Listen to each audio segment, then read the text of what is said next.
What's up, everybody? Coach Pavlisin here. Thanks for tuning in. I just wanted to share a little bit with you guys about pass protection fundamentals and how I teach them. By no means is this a end all be all, but I just wanted to hopefully add value for some of you guys out there, and also tie in my previous talk a little bit about that with the tying in with the old trench warfare with the ancient Spartans and the Greek phalanx. We'll get into that towards the end of this presentation, but this is just something I've used coaching offensive lines in the past. This past fall, specifically this document down out here in Claremont in Southern California, out in the old SCIAC, good old Division III football. And actually, my old stomping grounds were at Chapman University, who we played. They're in the same conference. So I was blessed to have this opportunity this past fall to get out there and coach the O line after our UFL season wrapped up this past spring. So I just wanted to take this and, like I said, hopefully add value to you guys. By no means is it prescriptive, or am I saying this is the only way to do things? Everybody does things differently. This is just incorporating a little bit what I was taught, and then pulling from other offensive line coaches out there that have really gained my respect. And then also, the old adage goes, complacency kills, and that applies in so many different facets in life, no matter what it is that you're into, but especially in coaching, and especially in this offensive line world, right? The defense is always adapting, coming up with different techniques to exploit our weaknesses when you got knowledge out there being shared with people. And yeah, so just wanted to share some stuff with you guys in regards to pass protection, and hopefully, like I said, add some value. So diving into this thing, uh, just wanted to actually go back here real quick. You can see at the bottom there, no better friend, no worse enemy. That's just our kind of our mantra, our creed that we go by in the offensive line room. It was our motto for First Marine Division out at Camp Pendleton too, as well. No better friend, no worse enemy. It just really has stuck with me, and I feel like it applies perfectly to the offensive line world. So here's a little bit of agenda, what we're going to dive into, go through big acronym, guys. So you can see one right there to start off with. We'll dive into that, but I know you guys can read. That's just a little bit about what we'll be focusing our talks on, talking about the mentality, talking about the actual, pocket integrity, what and how we're going to protect out, this generation. And they always want the why, right? And then it works perfect because that's how the Marine Corps structured. When I was back in the Marines, we'd always give guys the why, the five W's. We call it who, what, when, where, why. And then we got next the hand placement and striking targets. So how, a little bit now diving into more of the how we're going to attack them. And then confidence, just looking at the different, what it takes, what other people that have been successful, what makes them successful, and what it takes as an offensive lineman to be successful. Because a lot of times we're not the most social guys, right? So we like to keep to ourselves and look after others. So set tree. That's going to be a little bit more specifically into how, how I teach it in my terms in regards to different angles and whatnot, and the different sets that we take. And then the pass pro posture while you're, going on those angles, and while you're taking these sets, while you're applying everything that we've talked about on this agenda, how I want you to move while you're doing it to make you move there optimally. So yeah, let's dive in. So diving in here, pass pro is not passive. We've all heard the corny saying, right? So let's go in. I got a little image right here to kind of just get us going a little bit, give us some momentum diving in. But you can see here, doesn't have any work. He's looking to go deliver a blow. Yeah, it's pass protection, but I am gonna, dictate the action, and I'm gonna bring a little something to me. So this guy's gonna be thinking about this crap all game when he's rushing now. Okay, so that's the mentality we got to have, right? We're in charge of protecting the quarterback, protecting our teammates. What does that mean? I'm always gonna give my guys the definition, right? We're to cover or shield from exposure, injury, damage, or destruction, and to guard. So I got a picture of a guard dog there, right? You ain't gonna have a little puppy, a passive puppy, or a little dog, little Shih Tzu or something out there that's going to be your guard dog trying to protect you. That's passive and just going to go up and try to get pet by an intruder. No, you're going to have a dog that's well trained. You're going to have a dog that's violent in nature, and you're going to have a dog that's able to accomplish exactly what this definition is. Right? They're going to be able to shield somebody from exposure, protect them, and keep whatever it is that they're protecting safe. So that's I chose that image, the guard dog, because even security dogs, so security guards, right? Sometimes they aren't the most, they aren't physical really. They're just standing around, but the mentality of a guard dog itself, like what deters people from rushing, is their aggressiveness and their mentality, just in general, from the jump. Sometimes, a burglar will see a guard dog sign, and they won't even think about trying to break in. So, and going back to that, so what is that sign? Our tape. When we put that crap on tape, the defense will see it, then they'll be thinking about it, right? They'll be like, "Man, we got to get after it this week. These guys are going to be coming. We've seen it on tape." So that's our body of work, right? So next we got our mentality here, right? So we want relentless physicality is the definition and foundation of everything we are and do, right? So repeatedly imposing our will in every facet of the game. We don't let off the gas. Like I said, when they throw on that tape, they see us. They know that we're relentless. I love that word, relentless. Even when I'm coaching the running back as well. It's perfect for the mindset of this game. Like they've been saying it since the jump, right? Play through the whistle, blah blah blah. That is real. That is not just coach speak. No work, go find some hump for the ribs and body blows and just be a relentless pest. Don't ever let up. Stay on them. We want to be a menace to D-line society. I threw in that little D-line there. If you haven't seen that movie, you got to watch it. It's classic, but anyway, a little old homage to that deal. So here's just an example from one of my guys this past fall. This kid was a freshman, but he went out there just from week 5 on. He was a D lineman. He started the season. He came over to the O line and he embodied looking for work. This was like, an all conference D lineman that was a senior, not intimidating, not nothing. I mean, he delivers, times up the blow. He's not being passive, and he's able to put him down. That's just an example. I got more examples. Trust me, I got examples for days because, man, I love this stuff, man. As a former offensive lineman back in the day, myself, like I loved run blocking, and that's why I ended up moving to fullback because I never grew tall, right? But the run blocking's fun, but you can make. What I learned as I progressed in my career is you can make pass protection just as fun. You have to have more control though. It's not as You have to have more control of your body and better awareness of your body because it's an unnatural position. You're not driving it, off. You got to be able to control the pocket and that pocket integrity, which we're about to get into here in a second. But first, I love me some acronyms from being in the Marine Corps. So we got PPO. Protect pissed off. I heard some other coaches protect angry, protect violent. I've heard all these different terms, but I like PPO, protect pissed off. What does that look like? There's some pictures of guys that did it have been doing it at a very high level, some of them longer than others, but you can see what their mindset's like when they take the field.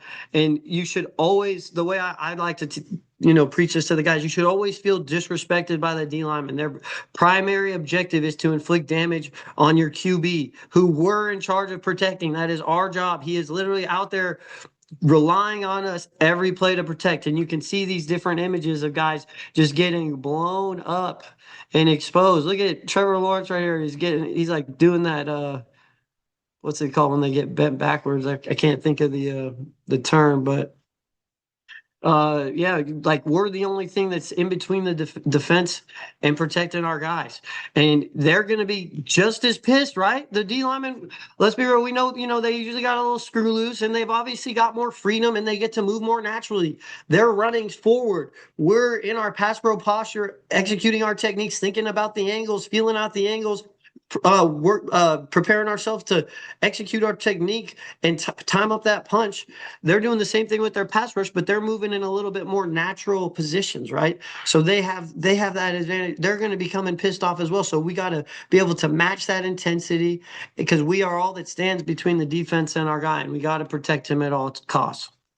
And here's another example. This happened in college this year. Cade McConnell, left guard for Vanderbilt. Here he gets two. Gets two. I got to show that one again. Look at this. This is relentless, and this is protecting pissed off. This is passer 1, 2. Boom. Yeah, he's getting a little lungy, but guess what? When you're especially at guard, you'll see a lot of these clips are the left guard. right? Sometimes it's the right guard too, obviously, but the guards, they'll have shots when they're able to, try to time up a same foot, same shoulder and deliver a blow by using their whole body and putting it into them. So now getting into what we protect and how we get down. Okay, so what it is that we're protecting our quarterback, right? That ain't no surprise. We know the game of football. I found that cool little picture, right? QB security, O line life. You know, I like that because we want our the Q is our most valuable asset on our team. So we got to have a bodyguard mentality, right? You got to be there to protect him. So here's like a little imagery. They're always going to be around, the asset that they're protecting, keeping him safe. It's our job, and that guy is relying on us for it. And then also we get paid at the higher levels, and even in college, they get paid to do it now, right? So how are we going to be doing it? We're going to be doing it with violent urgency. I was talking about, remember the guard dog earlier, having that same mindset. That same mindset. We got to protect what is ours, and we ain't going to do it passively. Yeah, we got other stuff to think about, the integrity, the football play, what defense, all that stuff. But we are going to do it violently. We're going to do it pissed off.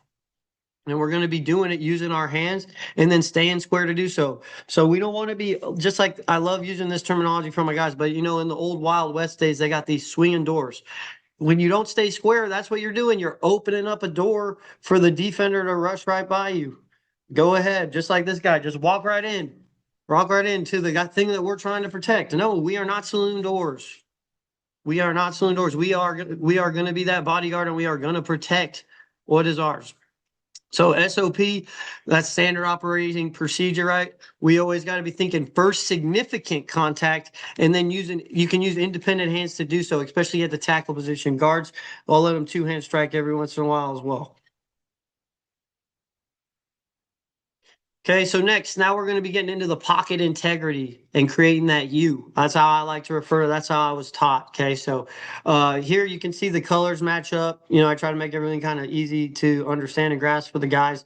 But the interior O linemen, so the centers and the guards, they're going to control the depth of the pocket, so how deep it gets. And then looking at this next slide here, the tackles are going to control the width, right? So the inside guys, we want to think of it like the guards and centers, we can never afford getting too deep because we need to give that quarterback space regardless of what his drop is. Obviously that dictates so we can know, but regardless of what that is, we don't want to give away free turf. We don't want to give away free grass to that defense. We want to be able to set the depth right there. Kind of like I'm going to get to here in a second, like the Spartans holding that line, right? Holding that line. And then the tackles, they're going to be controlling the width. So those ends, those really quick, athletic, long ends, they're going to be rushing out there, and it's going to be on the tackles to make sure that they're maintaining that U by controlling the width of those defensive ends. And here's a good imagery of all this, talking about how we must dictate the action, and using the analogy of this from the movie 300s, depicting the ancient Greek Spartans in their phalanx formation, but they were tasked with protecting this little what is this like a little not a tunnel but a little passageway. They called it the hot gate. So it's the only way basically to come up into Greece, Sparta, where they're at. It's the only way to access it from where the Persians had landed their fleet of all their boats.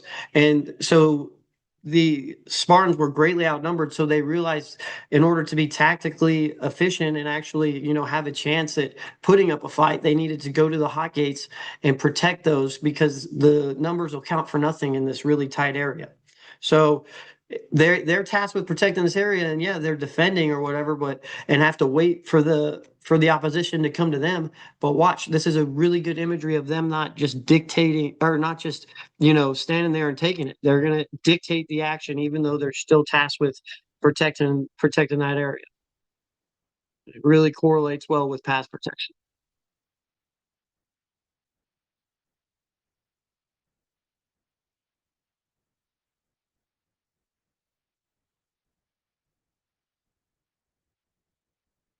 Die! Turn these shields, boys! Remember this day, man. I'm going to restart it because I don't think you guys had sound there.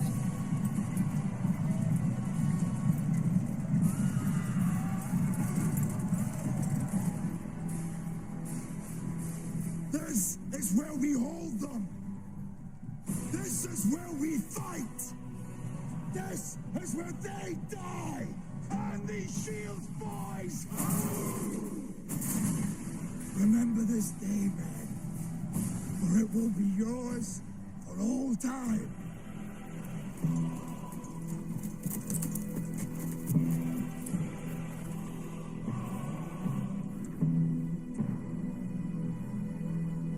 Spartans, lay down your weapons.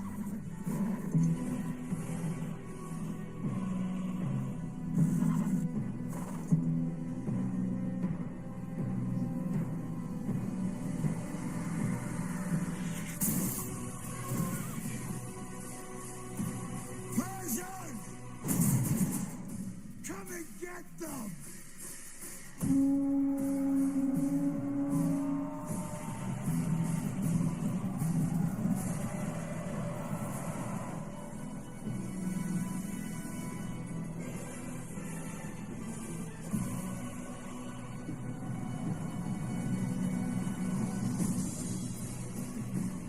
Hold!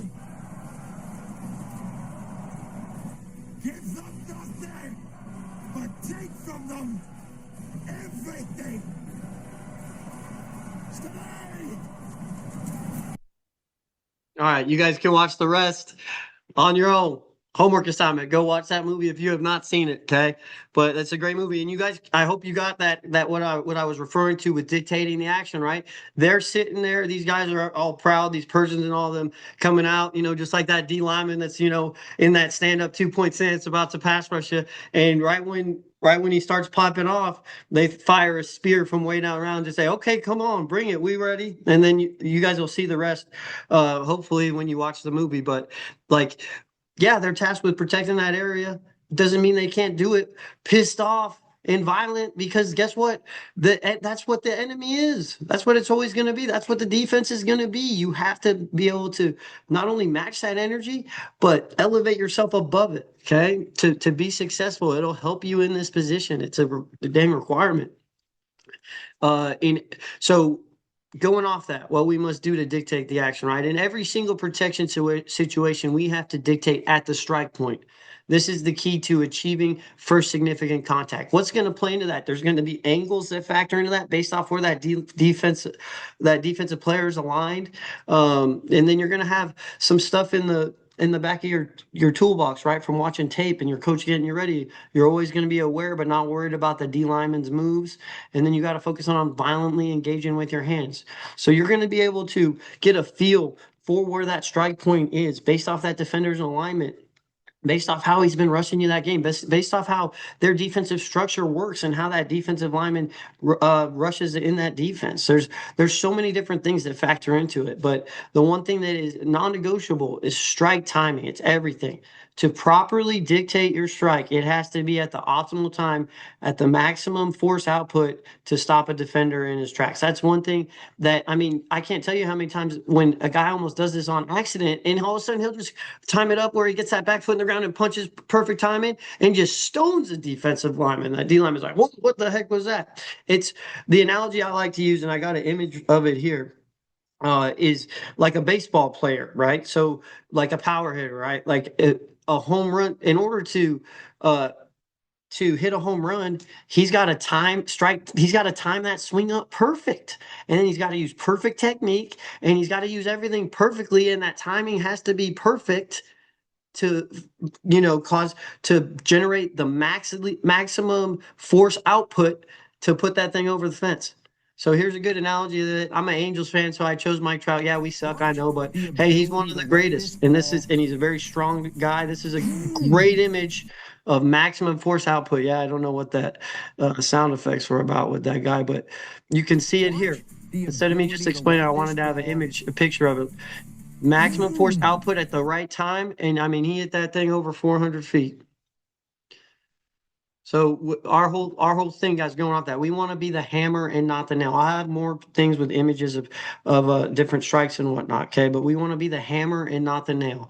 I got more images of that. That's why I tell my guys in field goal all the time too, and then also just in pass protection, you always want to be the hammer to get that first significant contact. It is crucial, and you want to have that mindset. So, what does a home run look like for an offensive lineman? Here I got Quentin Nelson. Boom! Bringing it, right? Protecting, pissed off. Yeah, he's lunging, but he knows once again, left guard. It's weird how it's always the left guards. Every clip I showed you guys.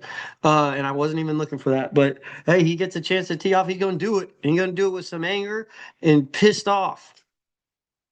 Same foot, same shoulders, critical there too. So here, now we're gonna get into aiming points a little bit. These differ based on, if you're a tackle or a center and a guard. They're also the same as well in some places. It's all based off of alignment. Okay, so I used Miles Garrett and Aaron Donald because they're obviously two of the best D linemen to do it, and it's pretty dang hard to get to your aiming points on these guys. But I figured if I could show you some visuals of somebody getting on them, then it's achievable for anybody. So. The keys to this, okay, so starting with the outside tackle, we got the outside chest plate. That's optimally where we're going to strike. Usually use an independent hand, so your outside hand onto that outside chest plate. Proper timing, keeping our head back, all that other stuff. And I'm going to just cover a lot of this in base detail. I'm not going to get into that next level, guys, because we only got so much time. And then the centers and guards, you're looking more so sternum to outside chest plate. And you can even at times, if you time it up, you can do a two-handed strike. But the keys with all these guys is you got to use those eyes to aim and aim small, miss small. Okay, the smaller you aim, the smaller you're going to miss. And your hands will go right where your eyes are looking. So there you go at the outside chest plate right there on the tackle. That's that target we want to hit. And then here on the center guard, there's that outside chest plate and then the sternum right there. Those are the targets we want to hit. So let's see an example. Here's an example up top right of a good hitting his aiming point with the left tackle here on Miles Garrett, getting to that outside chest plate, which is really hard to do. Staying back, he's a little bit lunge, but I'm telling you, it was hard to find pictures of these guys. Anybody get good hand placement on these guys, especially Aaron Donald. Oh my gosh, I can't tell you how long that took. And here's one of red means bad, right? Thumbs down on that one. That is not a good example. So here we're going to be looking at Aaron Donald now. So moving to the guards here. This is the best one I could find, a good hand placement. He doesn't have it fully locked on, but it's got it going right to where it should be going. And then he's got the thumbs up there, and then obviously bad hand placement. He's on the shoulder there. He's lunged. He's in some trouble there, that left guard on Baltimore, but then obviously that's no bueno. We want to get to that outside chest plate into that sternum. So when do we want to get there? You can see I use these little imageries of this the breath here for the guys, but when your personal space is threatened, so a good way of thinking it, I heard an O-line coach talk about, I think it was Alik Terry with Oregon, he's talking about once you can smell his breath, you want to strike. Okay. So that's when I got the imagery there of when you get a little sniff of that, stink breath, that's when you want to end up striking and aim small and miss small while you're doing so. So how? So we're going to be doing this with our elbows glued to our body. I like to tell my guys you want to think about always when I'm striking, getting your elbows in tight, glued to your body, and then rubbing your ribs out to where you need to get to. Okay, and you always want to start with your thumbs up, and then point them out to end up getting your hands again that this part right here on your palm, this thing is very padded and powerful to where you want to get this on them and be able to land onto your aiming point with some force, right? Significant contact, generate significant contact. And then you always want to maintain that inside out relationship. So this next part isn't anything I mandate. It's just to get a visual for the guys. I got this from Malik Terry as well. But it's just talking about the relationship. So tackles, you want to have 75 percent, guards 85, centers 95 relationship. And I'm going to kind of give you a better idea of what that means here. This isn't something I coach up too much. It's just to give the guys an idea, especially starting off, kind of how we want to think about it and approach it. So for reference, is the percentage is like the defender's face mask straight down the midline is 100% covered. So it's how much of that defender's body is covering, like how much of this offensive lineman's body is covered by that defender. So if he's head up here, like in this picture, he's 100% covered. So centers, ideally, you want to shoot for 95% covered because you want to be slightly inside to protect your quarterback. Okay, so that's what 95% covered roughly looks like. And then guards, you want to be 85% covered. So same deal, you want to have the you're going to have the majority of your body covered, but you want to have about 15% free to the inside so that you can maintain your inside out relationship and maintain that U pocket integrity, all that stuff we've been talking about, and controlling the depth so that we can protect our quarterback and have an efficient offense.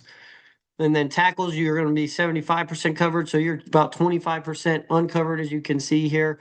I think this does a pretty good job of portraying that. Want to keep that inside out relationship. A good way to think of this, too, guys, is what I like to tell my guys is you want to point your nose. I think it was actually in the slide. I just skipped over. Yeah, it's down there at the bottom right here. You want to point your nose to the defender's inside eye. A lot of guys talk it differently. They say knee through his crotch, all that other things. But I just think that that's hard because then it's easier. The way I like to think of it is like in the Marine Corps or in the military in general, right? When you're aiming with a rifle or aiming with any type of weapon, your eye is right on that rifle and you're able to aim and control where you're going. Your knee, your eyes are nowhere near, so it's kind of hard to control that compared to now if I'm, pointing my nose, which is in my line of sight to that defender, it's a lot easier and I'll have better awareness and control and be able to aim small and miss small and then control my body, which is critical as in pass protection. So next we got the confidence is key. Confidence is a critical component that every elite lineman has with their hands. You gotta, you gotta trust what you're doing. You gotta have a good feel for what you're doing. Different things work for different people. You gotta play to your strength. Guys got different size arms. Guys got different size hands.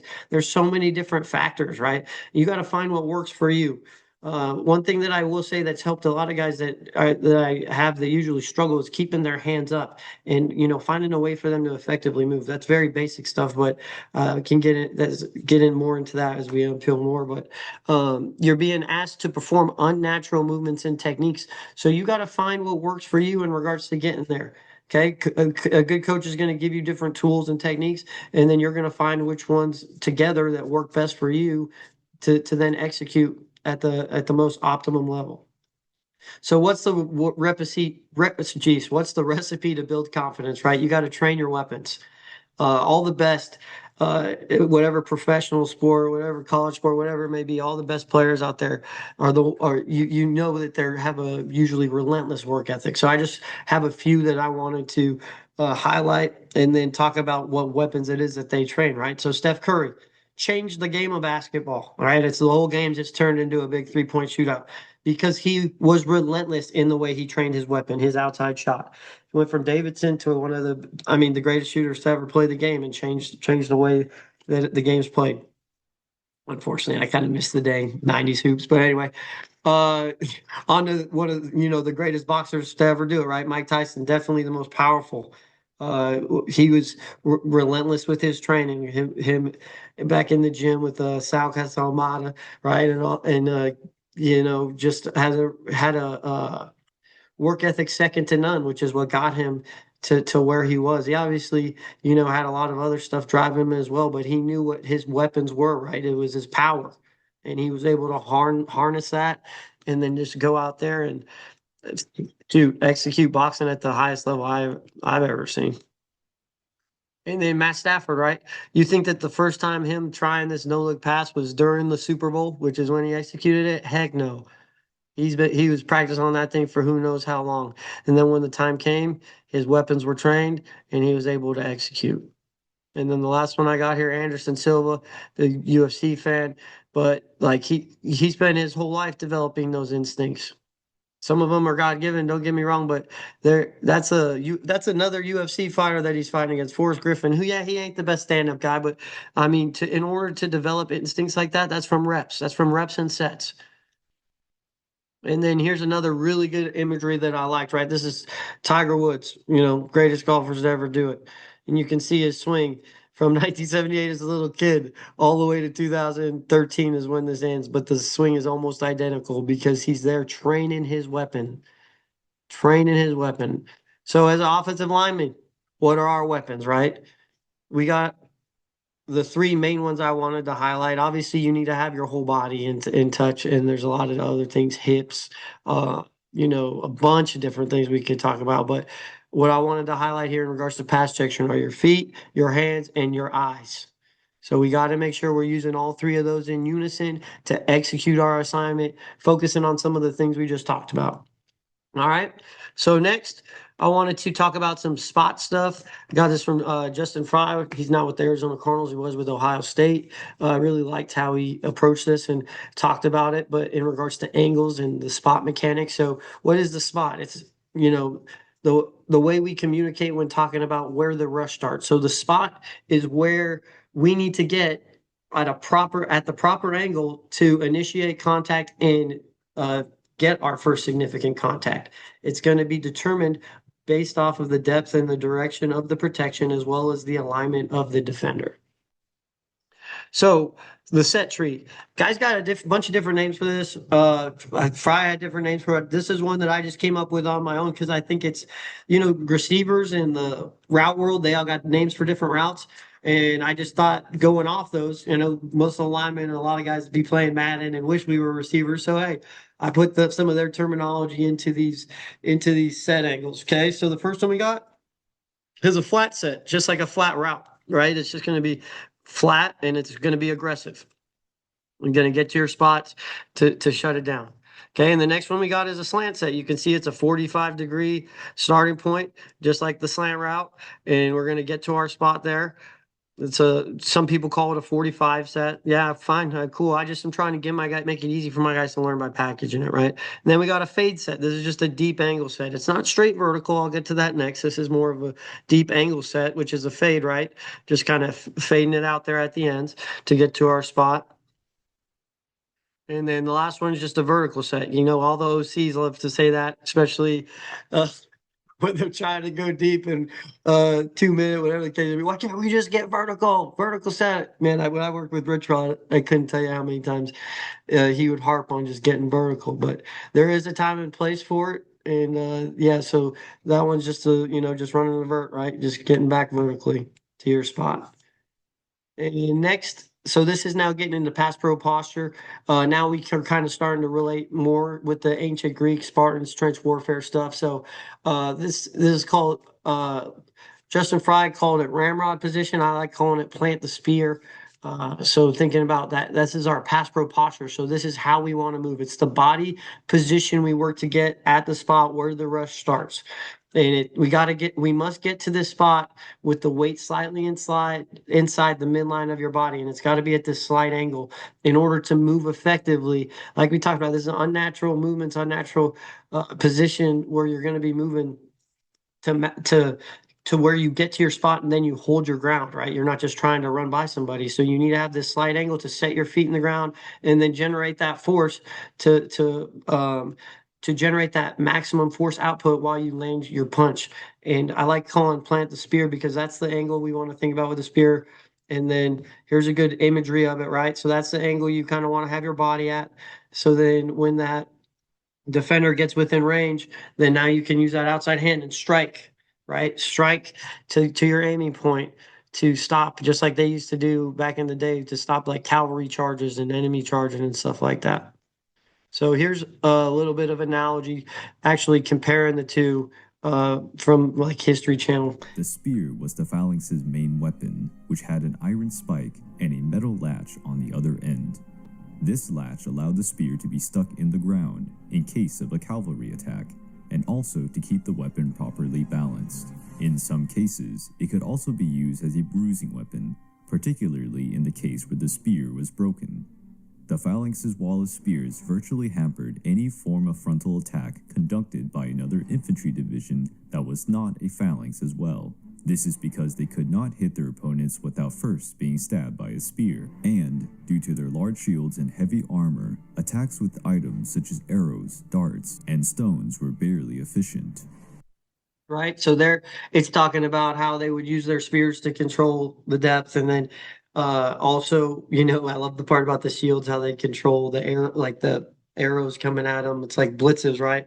Whenever the defense throws it, like this stuff has been going on for a minute, fellas, and it's obviously just now in a game which that we have the privilege to be able to play and also coach. But that's just kind of what I wanted to hit on in regards to the pass pro posture, because you need to be able to move at this angle in order to have success and have your weight where you need to be. If you're just standing straight back with your back straight up, you're going to be that defender is going to be able to drive you straight back. You got to have that core tight.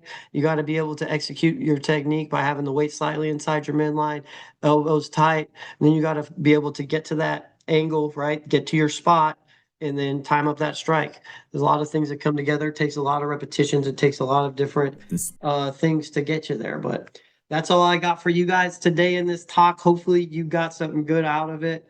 We hit everything in the agenda. I hope it added value. And yeah, uh, if there's anything else you guys got, feel free to hit me up to go into any more detail on any of the stuff that I covered. But other than that, thanks for your time, and I wish you guys all the best out there. Take care now.